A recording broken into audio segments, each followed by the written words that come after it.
kulan waxaan wanaagsantaa wadayaal ku soo dhawaada wararkii ugu dambeeyay magaalada Laascaanood dagaalo xooggan ayaa wali ka socda duleedka magaalada Laascaanood ee xarunta gobolka Sool ciidamada maamulka Somaliland ayaana weerar madaafiic oo dhowr jaha ku soo qaaday fariisimo ciidamada deegaanku ay ku lahaayeen toga maraga iyo buuraha waaweyn ee ku hareeraysan magaalada 24 saac ee ugu dambeeyay dagaalo aan lagu kala nasanin oo khasaaro dhibasho iyo dhaawacba geystay ayaana ka socday duleedka magaalada Laascaanood ee xarunta gobolka Sool weeraradan joogtada ee maalmihii ugu dambeysay ka socday duleedka magaalada Laascaanood ayayna Somaliland uga gol leedahay in magaalada Laascaanood ay gacanta ku dhigaan ciidamadooda ka hor inta aan la gaarin 18 May oo u astaysan maalinta xurriyadda maamulka Somaliland dhanka kale maamulka Somaliland ayaa jawaab kulul ka bixiyay hadalkii ka soo yeeray madaxweynaha Puntland Saciid Cabdullaahi Dani ee ahaa in ay gabi ahaanba soo afjari doonaan ciidamada maamulka Somaliland ee ku sugan gobolada ACC ka hor inta aan la gaarin 24 bishan May qodobadaasi iyo kuwa kale faahfaahinaya daawadayaal warkeena kaga bogan doontaan waxaana istuuraha kula sugan saaxiibkay wacane oo isha ku haya xaaladihii ugu dambeeyay ee Soomaaliya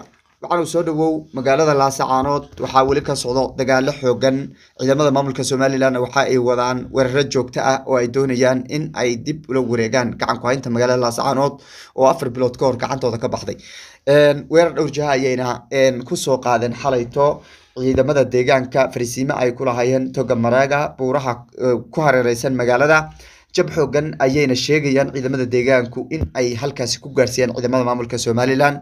goobjoogayaal waxay sheegayaan in madaafiic xooggan ay ka dhacayso duleedka saldhigga weyn ee Goojacade oo markaasi loo malaynayo in saldhigga Goojacade la isla galay bal adoo noo soo koobaya xaaladda magaalada Laascaanood iyo dagaaladii 24 saac ee ugu dambeeyay ka socday duleedka magaalada khasaaraha dhimasho iyo dhaawac dhinacyada soo kala gaaray inta la xaqiijiyay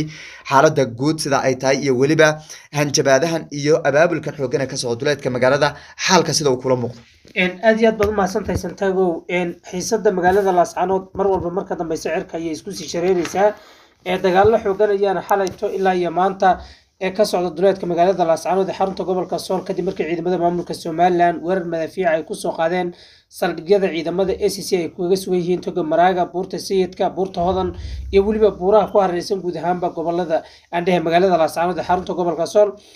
Somaliland ayaadna moodaa inay rabto inay gabi ahaanba ka dhabayso gacan ku qabashada ama dib u markaasi u qabashada magaalada Laascaanood ka hor inta la gaarin 18 bisha May oo wax badan ba aansan ka harsanayn maalinta ay Somaliland maalinta ay u astaysay maalinta ay ku dhawaaqday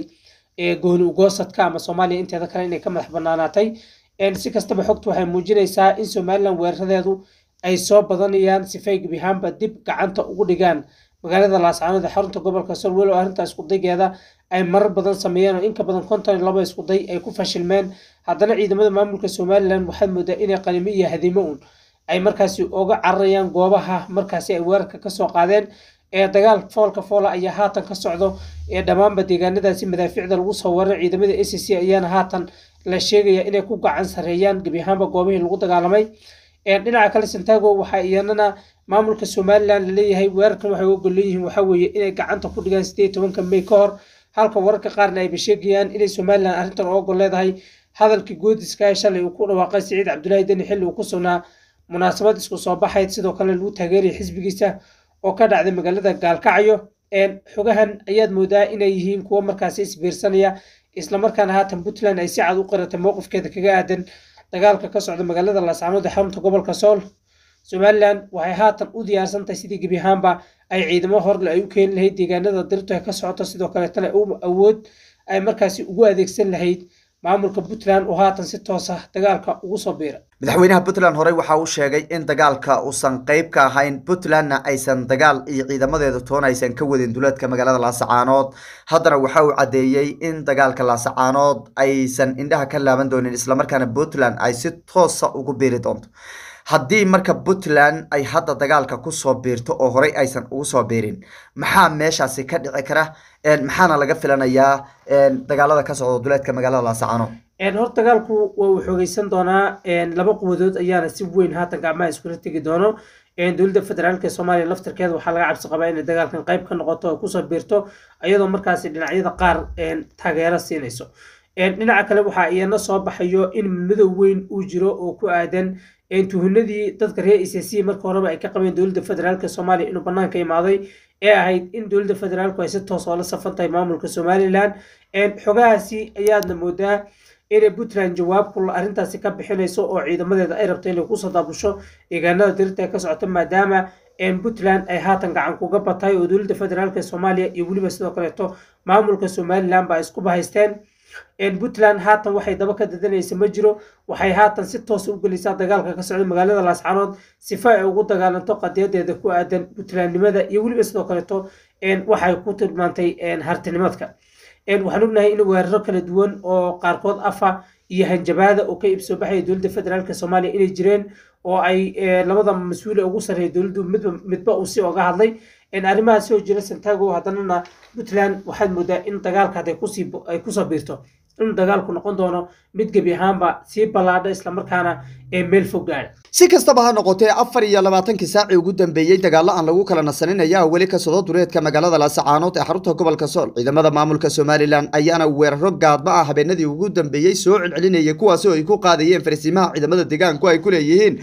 buuraha ku hareeraysan magaalada Laascaanood ee xarunta gobolka Sool khasaare xoogan ayayna sheegeen dadka deegaanku in ay gaarsiiyeen ciidamadii weerarka soo qaaday ee maamulka Somaliland iyadoo dhanka kalena ay sheegeen ayna soo bandhigeen inay gacanta ku dhigeen gaadiid dagaal oo tiradooda ay ku sheegeen 7 gaari oo markaasi noocyo kala duwan leh kuwaas oo ay ka qabsadeen ciidamada maamulka Somaliland dadka deegaanka oo u diyaarsan weerarada gaadmada iyo waliba dhagaraha ay soo maleegayaan ciidamada maamulka Somaliland ee ku sugan saldhigga weyn ee Goojacade ayaana guulo waaweyn ka gaarayay dagaaladii ugu dambeeyay ee ciidamada maamulka Somaliland ay la galeen dagaalka ayaa galay bishii afraad iyadoo ciidamada maamulka Somaliland ay ku adkaatay in ay dib ula wareegaan gacan ku haynta magaalada Laascaanood ee xarunta gobolka Sool dhanka kalena maamulka Somaliland ay ku eedeynayeen Puntland inay qayb ka tahay dagaalka isla markaana ciidamada ka dagaalamaya duleedka magaalada Laascaanood ay yihiin ciidamada maamulka Puntland balse Saciid Cabdulaahi Dani oo horay iska fogeeyay eedeymahaasi maamulka Somaliland ay u jeediyeen ayaa shalay cadeeyay mowqifka dowlad goboleedka Puntland waxa uuna sheegay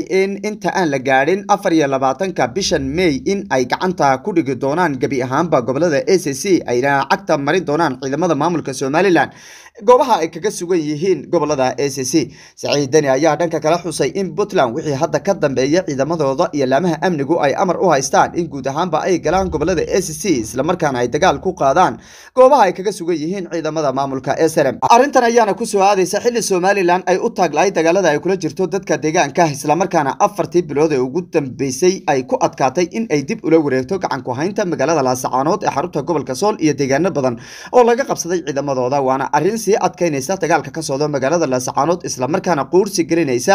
mowqifkii Somaliland iyo waliba rajadii ay ka qabeen in ciidamada Somaliland ay dib ula wareegaan magaalada Laascaanood ee xarunta gobolka Sool Somaliland oo bilihii ugu dambeysay cadaadis xoogan kala kulmaysay beesha caalamka ururada siyaasadda iyo waliba xisbiyada mucaaradka ee gudaheeda isla markaana shacabka Somaliland naftirkoodu ay ku kala aragti duwanaayeen mowqifka Muuse Biixi iyo xukuumaddiisa iyo habka ay dagaalka ugu qaaday shacabka gobolada ACC ayaana u muuqata in ay markaasi qoorsi gelin doonto in ciidamada Somaliland ay ka sii dagaalamaan duleedka magaalada Laascaanood ee xarunta gobolka Sool hadii Puntland ay ka dhabayso mowqifkeeda ah in ay ciidamadeeda soo geliso gobolada ACC isla markaana ay dagaal ku qaado farsiimaha iyo saldhigyada ciidamada SNM ay ku leeyihiin goboladaasi wixii ka soo kordho daawadayaal wararkeena dambe ayaan idinku soo gudbin doonaa tan iyo kan xiga inta ku kulmayna waxaan idinka tegaynaa amaana Allah